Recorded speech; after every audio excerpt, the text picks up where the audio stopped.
넌 도대체 어디 사람이야? 마야는 이 질문이 지긋지긋했다. 독일에서 태어나고 자란 그녀에게 사람들은 항상 이렇게 물었다. 그녀의 대답은 항상 같았다. 독일인이에요. 하지만 사람들의 반응은 늘 똑같았다. 아니, 내 진짜 국적 말이야. 너 중국인이야? 일본인이야? 어릴 때부터 마야는 자신의 외모 때문에 이방인 취급을 받았다.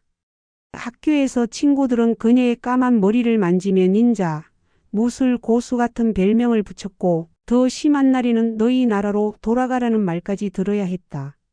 그녀의 아버지는 한국인이었지만 독일에서 태어나고 자란 마야는 한국어도 전혀 몰랐고 김치조차 먹어본 적이 없었다. 그녀에게 한국은 단지 여권 속 글자일 뿐이었다. 그래서 마야는 철저히 독일인으로 살기로 결심했다.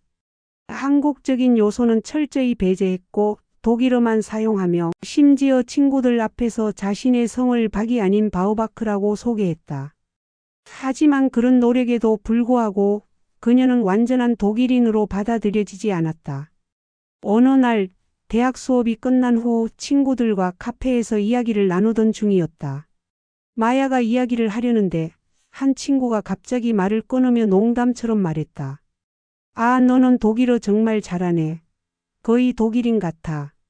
그 순간 마야의 손에 들고 있던 커피잔이 덜컥 내려앉았다. 거의 독일인 같다. 태어나서 줄곧 독일에서 자란 그녀가?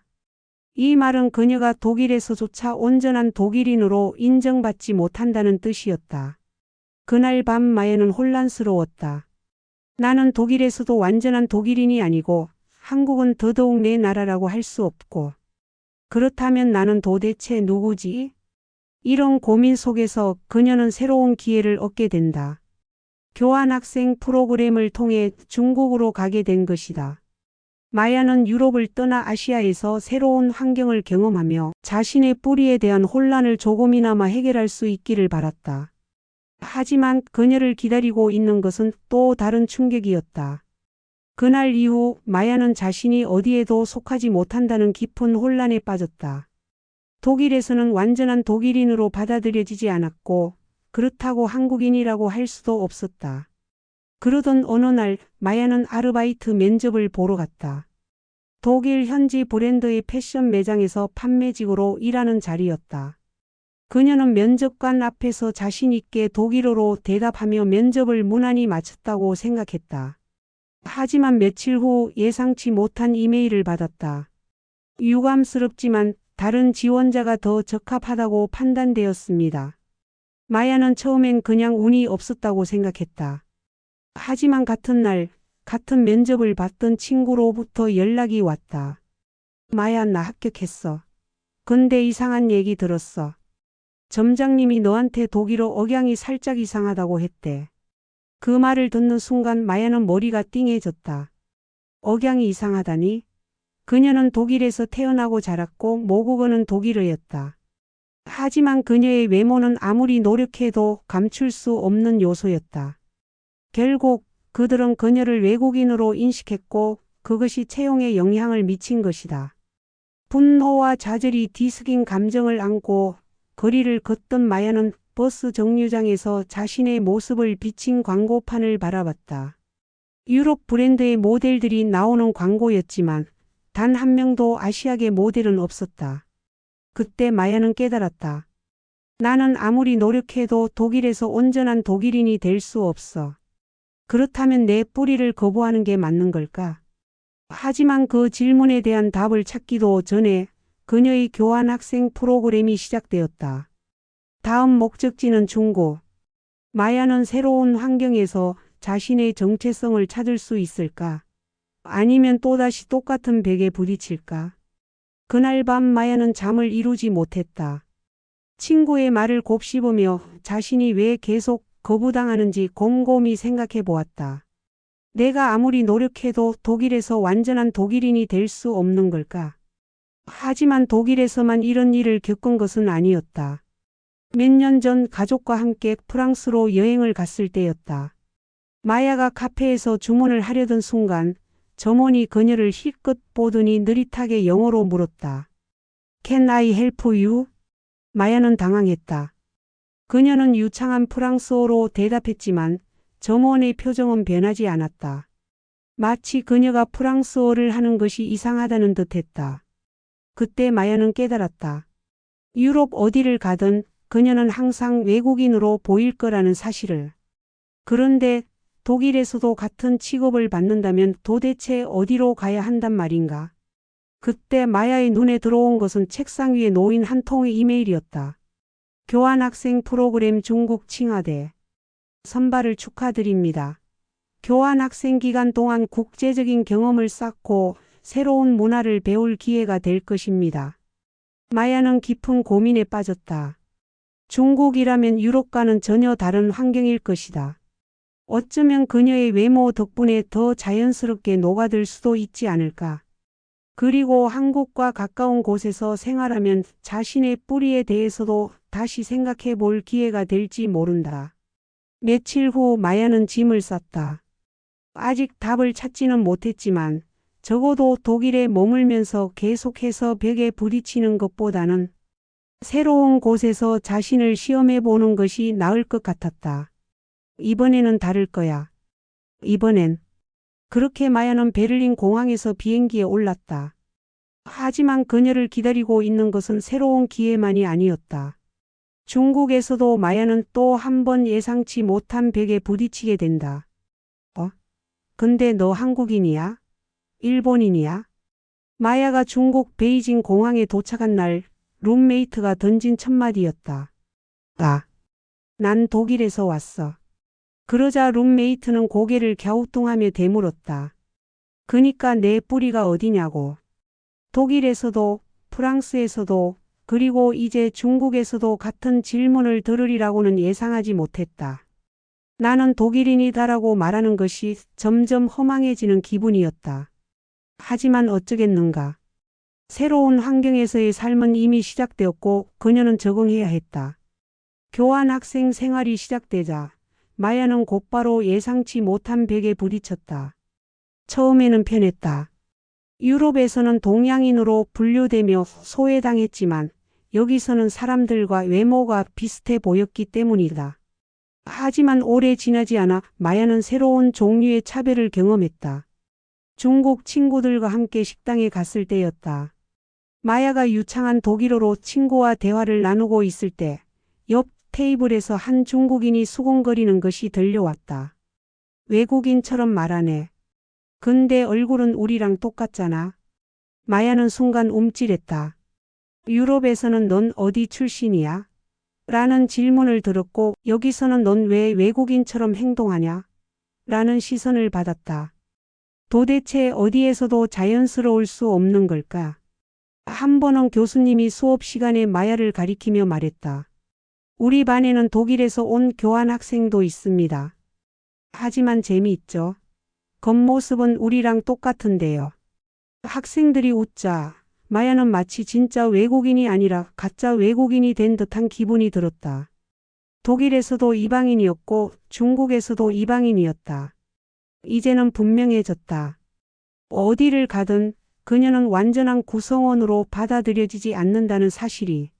하루는 친구들과 함께 시장을 구경하러 갔다. 길을 걷던 마야는 한 기념품 가게에서 한국어가 적힌 책갈피를 발견했다. 행복은 스스로 만드는 것.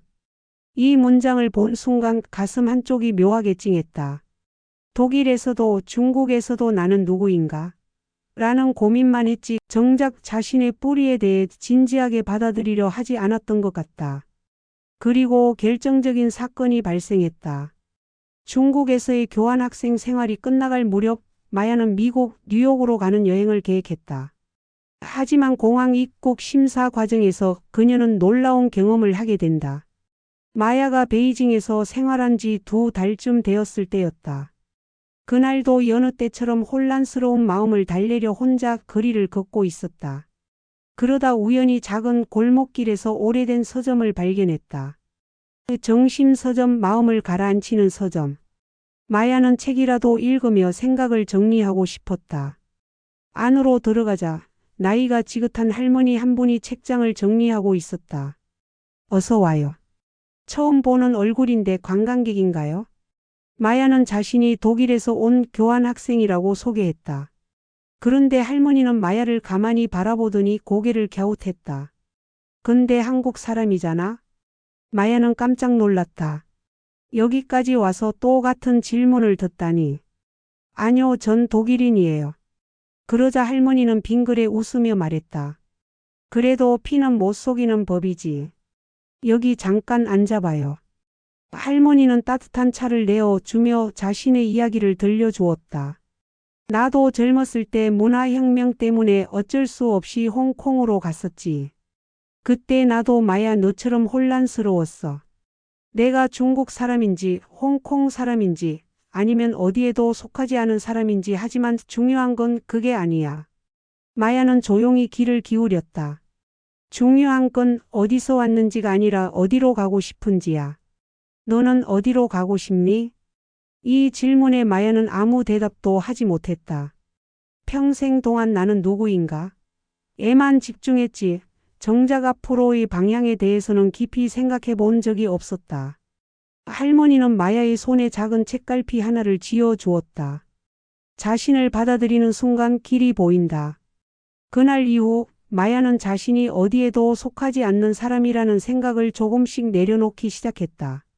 교환학생 기간이 끝나갈 무렵 마야는 미국 뉴욕으로 여행을 떠날 계획을 세웠다. 그런데 예상치 못한 일이 벌어진다.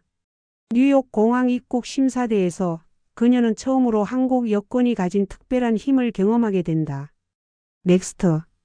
뉴욕 JFK 공항 입국 심사대. 마야는 줄을 서서 차례를 기다리고 있었다. 앞에 서 있던 유럽인 관광객들은 대체로 빠르게 통과했다. 그런데 중국 여권을 가진 한 여성이 심사관과 길게 대화를 나누며 결국 추가 검사를 위해 옆으로 안내되는 모습을 보았다. 괜찮겠지? 마야는 약간 긴장한 채 여권을 심사관에게 건넸다. 패스포트 플리즈. 미국 입국 심사관이 여권을 받아들고 표정을 살짝 바꿨다. 오, 사우스 코리아? 그는 짧게 미소를 짓더니 여권을 스캔했다. Welcome to the United States. Enjoy your stay. 찰칵. 입국 도장이 찍혔다. 그녀가 별다른 질문도 없이 바로 통과된 것이다. 마야는 순간 당황했다. 심사관이 그녀의 얼굴을 한 번 더 보더니 말했다. 한국에서 왔으면 좋은 여행 되겠네요. 한국은 정말 좋은 나라죠. 마야는 고개를 끄덕이며 빠르게 심사대를 지나왔다. 그러나 가슴 속에는 알 수 없는 감정이 몰려왔다. 왜 이렇게 쉽게 통과된 거지? 이전까지 그녀는 독일 국적이 없는 것에 대해 불편함을 느껴왔다. 하지만 이 순간만큼은 한국 여권이 주는 안정감과 신뢰를 실감했다. 그리고 문득 중국 공항에서 봤던 장면이 떠올랐다. 같은 아시아인이었지만 여권에 따라 사람들의 대우가 달랐던 현실. 그녀는 깨닫기 시작했다. 자신이 한국인이든 독일인이든 간에 한국이라는 뿌리를 가지고 있다는 사실이 삶에 긍정적인 영향을 미칠 수도 있다는 것을. 뉴욕 도심으로 향하는 택시 안에서 마야는 스마트폰으로 뉴스를 검색했다. 코리아 더 라이징 글로벌 파워. How South Korea became a global leader in technology and culture. 기사에는 삼성, 현대 같은 대기업뿐만 아니라 BTS, K-드라마, 그리고 한국의 놀라운 경제 성장에 대한 내용이 담겨 있었다. 그녀는 처음으로 생각했다. 내가 그동안 부정해왔던 나라가 이렇게 강하고 존경받는 곳이었다고? 그제야 그녀는 자신이 평생 동안 피하려 했던 한국이라는 뿌리에 대해 다시 생각해 보기 시작했다. 나는 독일에서 태어났지만 한국인의 피가 흐르고 있어. 그걸 부끄러워할 필요가 있을까? 그녀는 창밖을 바라보며 깊이 생각에 잠겼다. 이제는 한국을 단순한 출신 국가가 아니라 자신의 정체성을 구성하는 중요한 부분으로 받아들여야 할 때가 된 것 같았다. 그렇다면 이제 무엇을 해야 할까? 뉴욕 거리를 걷다 보니 익숙하면서도 낯선 광경이 마야의 눈에 들어왔다. 타임스퀘어의 대형 전광판에 K-POP 아이돌 광고가 떠 있었고 길거리에선 한류 스타들의 노래가 흘러나왔다. 한국 문화가 이렇게나 유명했나? 그동안 독일에서는 한국을 그저 부모님의 고향 정도로만 생각했었다. 하지만 이곳 뉴욕에서 한국 문화는 하나의 세계적인 현상이 되어 있었다. 그러던 중 마야는 맨해튼 중심가에 있는 한 한국 브랜드 패션 스토어를 발견했다. 호기심에 이끌려 안으로 들어가 보았다. 가게에는 뉴욕 현지인뿐만 아니라 다양한 국적의 사람들이 쇼핑을 하고 있었다. 한국의 전통 문양이 가미된 현대적인 디자인의 옷들이 걸려 있었고, 매장 한쪽에서는 한복을 현대적으로 재해석한 컬렉션이 전시되고 있었다. 마야는 깜짝 놀랐다. 한국 전통 문양이 이렇게 스타일리시할 수 있다니. 그녀는 자신도 모르게 한복 스타일의 재킷을 집어들었다. 옷을 살펴보던 중 매장 직원이 다가왔다. 그거 한국 디자이너가 만든 옷이에요. 요즘 뉴욕에서도 엄청 인기 많아요. 마야는 순간 망설였다. 내가 이 옷을 입는 게 맞을까? 난 한국 문화에 대해 제대로 알지도 못하는데. 하지만 바로 그때 그녀의 머릿속을 스쳐간 한마디. 중요한 건 어디서 왔는지가 아니라 어디로 가고 싶은지야. 중국에서 만났던 서점 할머니의 말이었다. 마야는 깊은 숨을 들이마신 후 결심한 듯 말했다. 이거 입어볼 수 있을까요?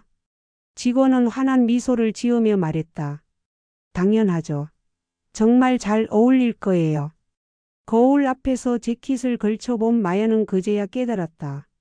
나는 독일인이기도 하고 한국인이기도 해. 굳이 하나만 선택할 필요가 있을까? 그날 이후 마야는 자신의 정체성을 부정하는 것이 아니라 받아들이기로 했다. 그녀는 뉴욕에서 한국 문화가 세계적으로 사랑받는 모습을 보고 독일과 한국을 잇는 다리가 되고 싶다는 생각을 하게 되었다. 나도 이런 옷을 디자인해 볼 수 있지 않을까? 한국과 독일 두 문화를 결합한 나만의 브랜드를 만들면 어떨까? 이제 그녀의 목표는 명확해졌다. 뉴욕에서의 경험 이후 마야는 확신이 생겼다. 나는 한국과 독일 두 문화를 모두 가진 사람이다. 그렇다면 두 문화를 연결하는 일을 하면 되지 않을까? 그녀는 독일로 돌아간 후 패션 디자인을 공부하기 시작했다. 처음에는 단순한 관심이었지만 점점 자신의 정체성을 녹여낸 디자인을 만들어 보고 싶다는 열망이 커졌다. 유럽에서 활동하는 패션 디자이너들은 주로 서양적인 요소에 집중했지만 마야는 한복의 곡선미와 전통 문양을 현대적인 감각으로 재해석하는 작업을 시작했다. 그리고 드디어 그녀의 첫 컬렉션이 완성되었다. 베를린 패션 위크, 수많은 디자이너와 브랜드가 참가하는 이곳에서 마야는 자신의 첫 컬렉션을 선보였다. 그녀의 디자인은 독일과 한국의 조화였다. 한국의 전통 문양을 활용한 모던한 재킷, 한복의 곡선을 살린 유럽 스타일의 드레스, 한국의 오방색을 현대적인 스트리트 패션의 접목. 처음에는 사람들이 생소하게 느낄 것이라고 생각했지만 결과는 놀라웠다. 패션 매거진들은 마야의 브랜드를 두고 동서양의 감각적인 조화라며 극찬했다. 쇼가 끝난 후 한 기자가 그녀에게 물었다. 당신의 디자인은 굉장히 독창적입니다. 영감의 원천이 무엇인가요? 마야는 환하게 웃으며 말했다. 제 정체성 그 자체예요. 저는 한국과 독일 두 문화를 모두 가진 사람이니까요. 그 후 마야의 브랜드는 점점 성장해 갔다. 독일에서 시작한 그녀의 브랜드는 한국에서도 주목받기 시작했고 결국 서울 패션 위크에도 초청받았다. 오랜만에 방문한 한국. 어릴 적에는 피하려 했던 나라였지만 이제는 떳떳하게 내 뿌리라고 말할 수 있었다. 서울 거리를 걸으며 마야는 문득 이런 생각을 했다. 어디에도 속하지 못한다고 생각했지만 사실 나는 두 곳 모두에 속해 있었던 거야. 그녀는 한국과 독일 두 문화를 잇는 디자이너가 되었다. 그리고 이제는 더 이상 자신의 정체성을 고민하는 대신 그 뿌리를 자랑스럽게 여길 수 있었다. 마야의 이야기는 단순한 개인의 여정이 아니다. 우리는 모두 각자의 뿌리를 가지고 있지만 그걸 꼭 하나로 정의할 필요는 없다. 중요한 건 어디서 왔느냐가 아니라 어디로 가고 싶은가이다. 여러분이라면 여러분만의 정체성을 어떻게 받아들일 건가요? 좋아요 앤 구독 잊지 마세요. 여러분의 이야기도 들려주세요.